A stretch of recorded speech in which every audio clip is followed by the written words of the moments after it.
Welcome to the third lesson of 5 piano technique exercises for double thirds. You've probably noticed definite progress with your finger control and dexterity from tutorials 1 and 2. As with those tutorials, we will again use wrist motions. However, the wrist movements here will be slightly less extensive. In addition to the advancement of clarity and coordination achieved in the first 2 lessons, exercise number 3 will also focus on your finger strength and endurance. As an example, the outside of your hand, the 5th finger, which is usually the weakest part of the hand, will receive some very beneficial conditioning. So, let's begin piano technique exercises for double thirds, number 3. It's important to always check your hand position. Place your right hand thumb on middle C, 2nd finger on D, 3rd finger on E, 4th on F, and 5th on G. Check your wrist. Be sure that your wrist is tall, not too low. Keep it tall. Check your knuckles. You'll want to keep your knuckles tall and rounded, not at all caved in like that. Now check your fingers. Your fingers should remain curved, not flat or caved in like this. Don't let that joint cave in. Keep your fingers curved and strong. This applies to your 5th finger as well. The outside of your hand should always remain tall in this exercise, not collapsed like this. Now that your hand position is established, keep your fingers resting on the keys and move your wrist into an up position and a slight down position. Now practice this movement several times so that it feels comfortable. The down wrist movement will be a gentle drop onto your strong curved fingers. Your hand and fingers will lead, and your wrist will follow with the down movement, like this. Not with your hand and wrist level, and not with your wrist lower than your hand. It'll be like this. Also on the down wrist, simply drop your hand onto the notes with no additional force. Only use strong fingers to support the drop into the keys. This is what creates a strong, beautiful tone quality that musically emphasizes the first notes of each sequence. Your upward movement will be with the wrist leading and the hand following the wrist. Not like this with your hand and wrist level, or like this with your hand leading and the wrist following your hand. The up wrist is like this. On the up wrist, use very little finger movement. Let the wrist do the work. This creates a more controlled, unaccented sound and keeps your wrist, hand, and arm relaxed. Each sequence is one measure. Count 1 of each measure will be played with the down wrist movement. The end of count 4, which is the end of each sequence, will be played with the up wrist movement. Do not try to exaggerate the wrist motions. Keep these movements comfortable. It's important for the wrist and hand to remain relaxed. So let's begin. We'll start with the down wrist. Keep the 5th finger tall. Here's your up wrist, down wrist. Up wrist, down wrist. Check your fingers. Be sure that all fingers are curved, including your 5th finger. Be sure that both notes of each third are sounding at exactly the same time.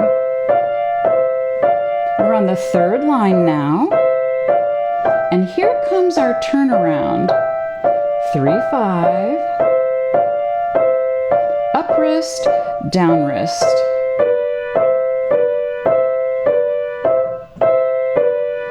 Check your knuckles. Be sure they have remained tall and strong. Keep your fingers curved. Nice, steady speed. We're on the last line. Here's an up wrist, down wrist. Keep your fifth finger tall.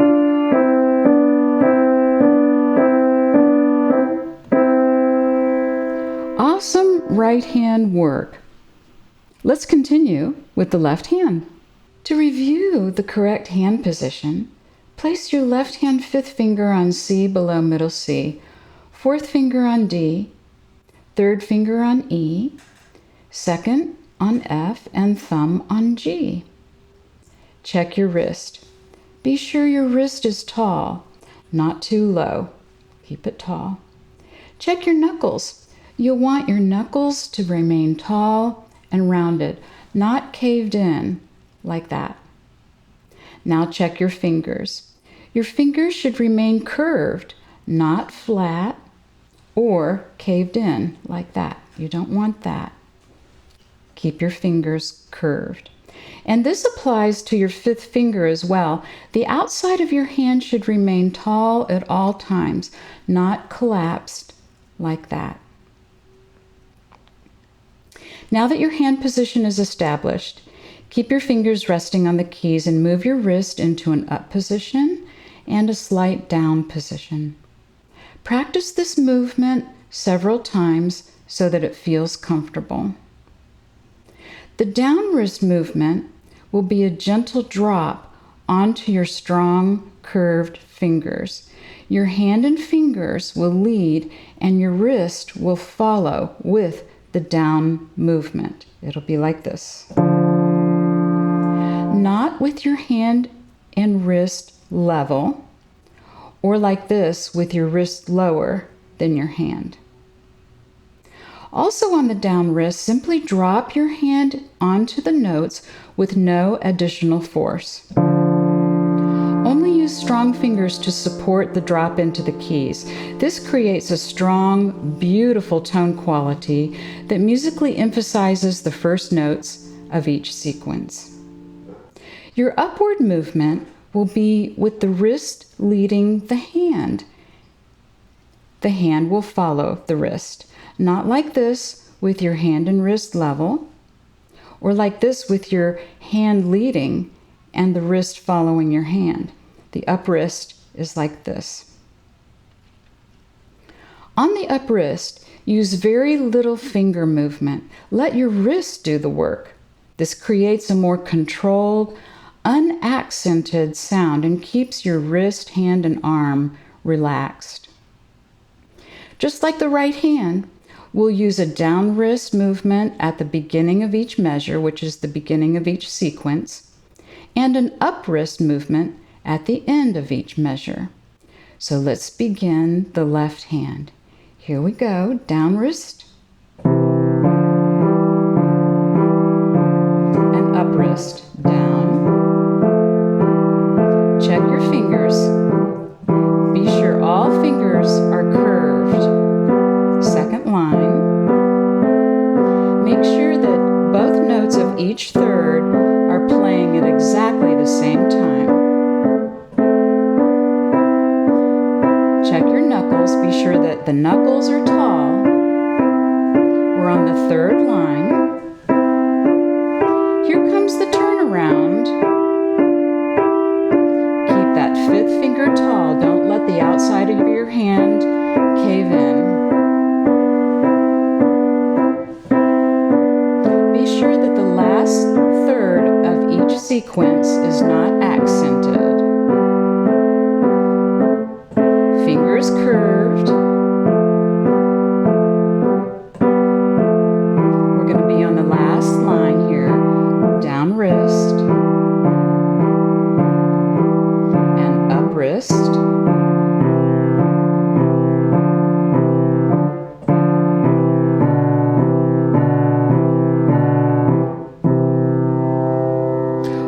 Wonderful work with the left hand.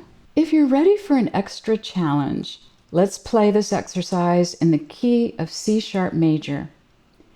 Place your right hand thumb on C sharp, second finger on D sharp, third finger on E sharp, fourth on F sharp, and fifth finger on G sharp. Check your hand position. Remember, tall wrist, tall knuckles, curved fingers. Remember everything that we've talked about. All notes are sharped in the key of C sharp major. So to transpose this exercise into the key of C sharp, imagine a sharp sign in front of every note. Slow and steady, let's begin the right hand in the key of C sharp, beginning with a down wrist. Here we go. Here's your up wrist and down wrist. Up wrist, down wrist. Be sure that all fingers are curved, even your fifth finger. Be sure that both notes of every third are playing at precisely the same time. We're on the third line. Here's our turnaround. Be sure that all fingers are curved and also check that your knuckles are tall. We're on the fourth line. Keep it steady and relaxed.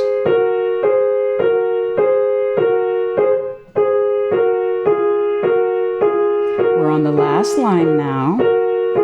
Be sure your fifth finger remains tall.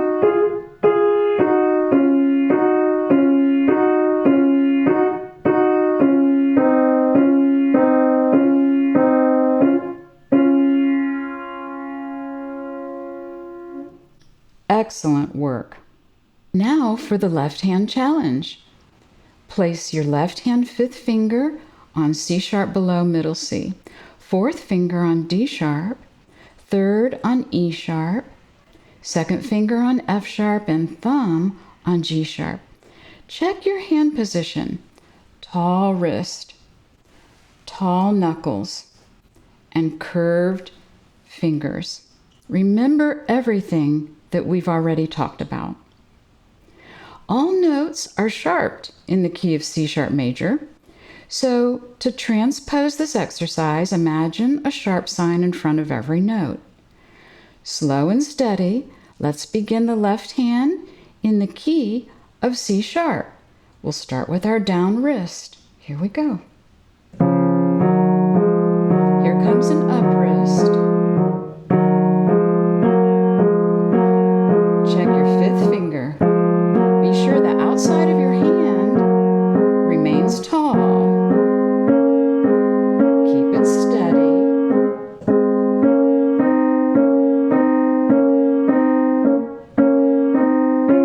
Be sure that the notes of each third are sounding at exactly the same time. Here's the turnaround. Now special attention to the fifth finger. Keep the outside of your hand tall and strong. Check your knuckles, be sure they're tall. Keep your fingers tall and curved.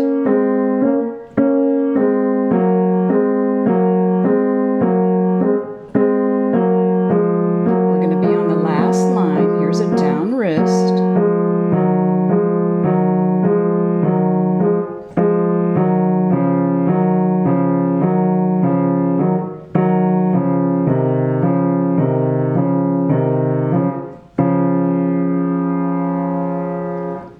Excellent. These practice methods using the interval of a third are extremely important. Your advancement will enable you to enjoy the lifelong skill of playing the piano and making wonderful music. Thank you for watching.